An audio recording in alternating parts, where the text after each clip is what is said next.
Fala fera, e aí? Eu sou o James e nessa aula de banco de dados nós vamos aprender a fazer o inner join, ou seja, a gente vai aprender a fazer um select em duas tabelas ao mesmo tempo.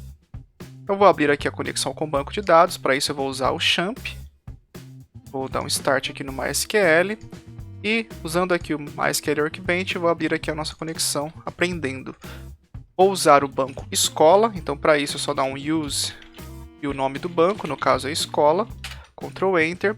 Eu vou fazer primeiro o select com o inner join, depois eu explico como é que ele funciona, tá?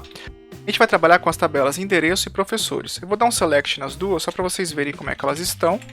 Depois eu já faço o inner join. Select asterisco from professores.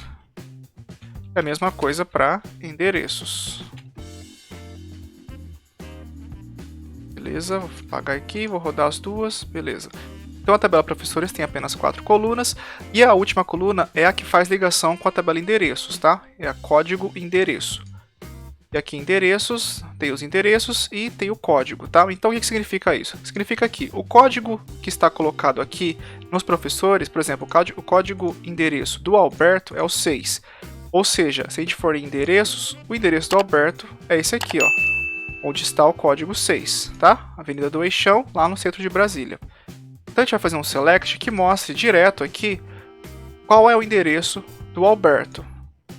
Então para isso vamos usar o inner join. Select asterisco from professores. Agora eu vou dar um apelido para a tabela professores. Você pode dar o apelido que você quiser. No meu caso, eu costumo usar um apelido que é apenas uma letra mesmo. Então eu vou colocar uma letra A. Dá um enter. Inner join. Com qual tabela? Com a tabela endereços. Vou dar o apelido B.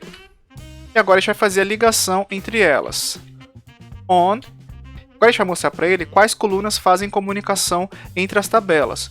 No caso, na coluna A, que é a tabela professores, a gente vai usar o código underline endereço. Seria essa coluna aqui.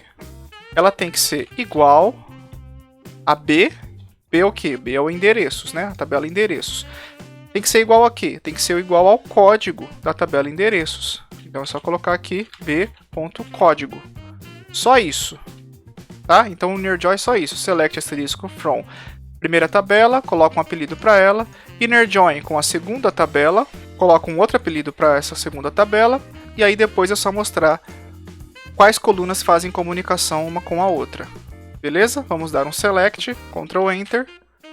E vejam que aqui ele está mostrando agora o endereço do Alberto, por exemplo. Tá? Que era aquele endereço que eu tinha falado mesmo, ó, Avenida do Eixão, no centro de Brasília. E para todos os outros professores também. Beleza? Vamos entender então como é que ele funciona? Se eu pegasse e fizesse um select assim, ó, por exemplo, ó, select asterisco from professores, vírgula, endereços, se eu fizesse assim direto, olha o que ia acontecer. Opa, Ctrl Enter, select asterisco, opa, escrevi errado aqui, professores, agora sim. Ctrl Enter. Olha o tanto de linhas que ele trouxe. Por que que acontece isso? Porque ele tenta fazer todas as ligações possíveis entre as tabelas, tá? Então vejam que ele pega, por exemplo, o Alberto, e aí ele tenta fazer a ligação com o primeiro código de endereços. Ele faz isso para todos os outros professores, tá? Então vejam que são aqui, ó, apenas 6 professores. E aqui endereços são 10 endereços. Ou seja, ele está fazendo 6 vezes 10, 60 ligações possíveis aqui quando eu faço esse select. Por isso que a gente tem que fazer o inner join, para ele fazer a ligação corretamente. Então aqui o código endereço tem que ser exatamente igual ao código do endereço. Por isso que aqui está errado, e nesse caso aqui, por exemplo, está certo, ó. Aqui da Roberta Lopes, ó, porque o código endereço dela é 1 e o código do endereço, da tabela endereço, também é 1. Então nesse caso está certo. Agora todos os outros aqui, ó, tá tudo errado. Beleza? Então espero que você tenha entendido. Te vejo nas próximas videoaulas. Até mais!